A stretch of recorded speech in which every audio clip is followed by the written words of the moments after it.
बिस्मिल्लाहिर्रहमानिर्रहीम। अस्सलामु अलैकुम। मैं हूं मुदस्सर साही एडवोकेट और आप देख रहे हैं हमारा यूट्यूब चैनल लीगल इश्यूज़। आज हम जिस टॉपिक पर बात करने जा रहे हैं वो है प्राइस कंट्रोल।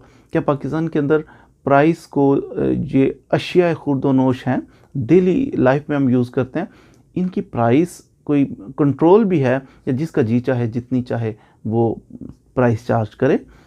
तो ये आज हमारा टॉपिक है। जी हाँ, इस पे कानून मौजूद है। कानून है इस पे The Price Control and Prevention of Profiteering and Hoarding Act 1979। ये कानून है। तो इसमें प्राइस को भी कंट्रोल किया गया, इसमें जनाब ज़ख़ीरा अंदोज़ी की भी जो है थोड़ा सा कंट्रोल कर दिया गया। अब इस कानून के तहत दो काउंसिल्स बनाई गई हैं। Number 1 federal price control council. Federal price control council जो है, इसके हेड जो होते हैं, चेयरमैन होते हैं, वो वज़ीर आज़म होते हैं। हमारे मुल्क के वज़ीर आज़म साहब ये फेडरल प्राइस कंट्रोल काउंसिल के हेड हैं। उसके बाद इनके साथ कुछ और चारों सूबों के वज़राए आला वो भी इस कमेटी का हिस्सा, काउंसिल का हिस्सा होते हैं। फिर इसके अलावा कुछ मिनिस्टर्स होते हैं, जैसे हमारे एग्रीकल्चर के मिनिस्टर हो गए, फूड के मिनिस्टर हो गए, इंडस्ट्रीज़ के हो गए, तो वज़ीर दाखिला हो गए। ये कुछ वज़रा भी इसका हिस्सा होते हैं। ये सारे मिलके तो एक काउंसिल बनती है, फेडरल प्राइस कंट्रोल काउंसिल। फिर सूबाई सतह पर भी एक काउंसिल बनती है, उसको कहते हैं provincial price control council. Provincial price control जो काउंसिल है, इसके हेड होते हैं चीफ मिनिस्टर, वज़ीर आला इसके हेड होते हैं। वज़ीर आला के साथ फिर यहाँ पर भी कुछ ज़राअत का, फूड का, तो इंडस्ट्रीज़ का कुछ मिनिस्टर भी वज़ीर आला के साथ होते हैं। तो ये सारे मिलके होम डिपार्टमेंट से सेक्रेटरी होम डिपार्टमेंट होता है, इसमें चीफ सेक्रेटरी इसमें इसका हिस्सा होता है। ये सारे मिलके प्रोविंशियल लेवल पर भी एक प्राइस कंट्रोल काउंसिल होती है।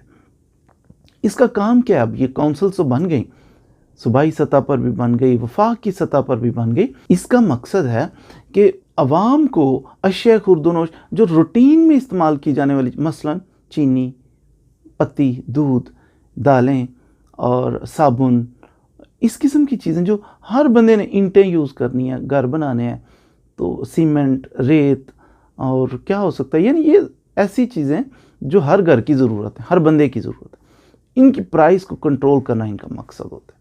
तो ये मिलजुल के प्राइस को कंट्रोल करते हैं। मसलन ये लाइसेंसिंग करते हैं, लाइसेंस इशू करते हैं कि इनका स्टॉक करना है।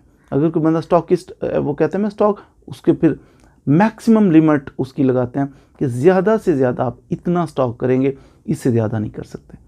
ऐसा तो नहीं है कि स्टॉकिस्ट हैं, आप स्टॉक करते हैं तो आप जनाब सारी गंदम ख़रीद लें, चावल ख़रीद लें, कुछ ऐसा, तो वो फिर शॉर्टेज हो जाए।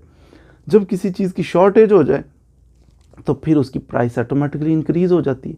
प्राइस इंक्रीज़ होगी, आवाम के ऊपर बोझ बनेगा।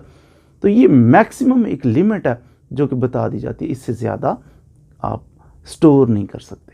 प्राइस की भी प्राइस लिस्टें आपने कभी देखा होगा, नरखनामे, वो जो अक्सर जगहों पे नरखनामे वो भी सरकारी तौर पे जारी किए जाते हैं कि फ़लाँ चीज़ का इतना रेट, फ़लाँ चीज़ का इतना रेट, तो वो भी अवेज़ा करना लाजमी है। नरखनामा, प्राइस लिस्ट, अवेज़ा करना भी लाजमी है, और साथ वो चीज़ जो अवाम के लिए है, अवाम की ज़रूरत की चीज़ है, वो डिस्प्ले करना भी ज़रूरी है, सामने रखें।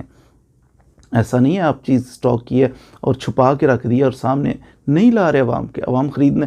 अवाम की असेस होनी चाहिए, असेसिबल होनी चाहिए कि अवाम ख़रीद सकें, देख सकें, उसको हासिल कर सकें। ये कंट्रोल करना भी इसी काउंसिल का काम है। मिसाल के तौर पर कोई बंदा वायलेशन करता है और स्टॉक करना शुरू कर देता है चीज़ों को, ज़ख़ीरा अंदोज़ी करता है, ताकि आर्टिफिशियल एक सिचुएशन क्रिएट कर दी जाए कि जिसमें अवाम जो है वो जनाब शॉर्टेज हो जाए। चीनी की शॉर्टेज हो गई है, अच्छा, जो बंदा इस चीज़ में इन्वॉल्व है, ऐसा करने के लिए, शॉर्टेज करने के लिए आर्टिफिशियल वो स्टॉक कर लेता है, महंगी करूँगा तो ये करूँगा वो करूँगा, इस नीयत से जो बंदा स्टोर करे, ऐसे बंदे को वायलेशन करने पर 3 साल तक कैद की सज़ा हो सकती है और 1 लाख रुपए तक जुर्माना भी किया जा सकता है। मैक्सिमम 3 साल सज़ा होगी। और अगर कोई बंदा हैबिचुअल है, दूसरी तीसरी बार शिकायत है, नॉर्मली इसमें सज़ा जो है कैद की नहीं दी जाती, जुर्माना वगैरह फ़र्स्ट टाइम किया जाता है। हैबिचुअल है, फिर उसको कम अज़ कम 1 साल तक सज़ा कैद की दी जा सकती है। तो ये प्राइस को कंट्रोल करना, ज़ख़ीरा अंदोज़ी पे चेक रखना, इन चीज़ों का है, हमारे पास कानून मौजूद है। और इसका अगर कोई बंदा पकड़ा जाता है तो उसका ट्रायल कहाँ होगा?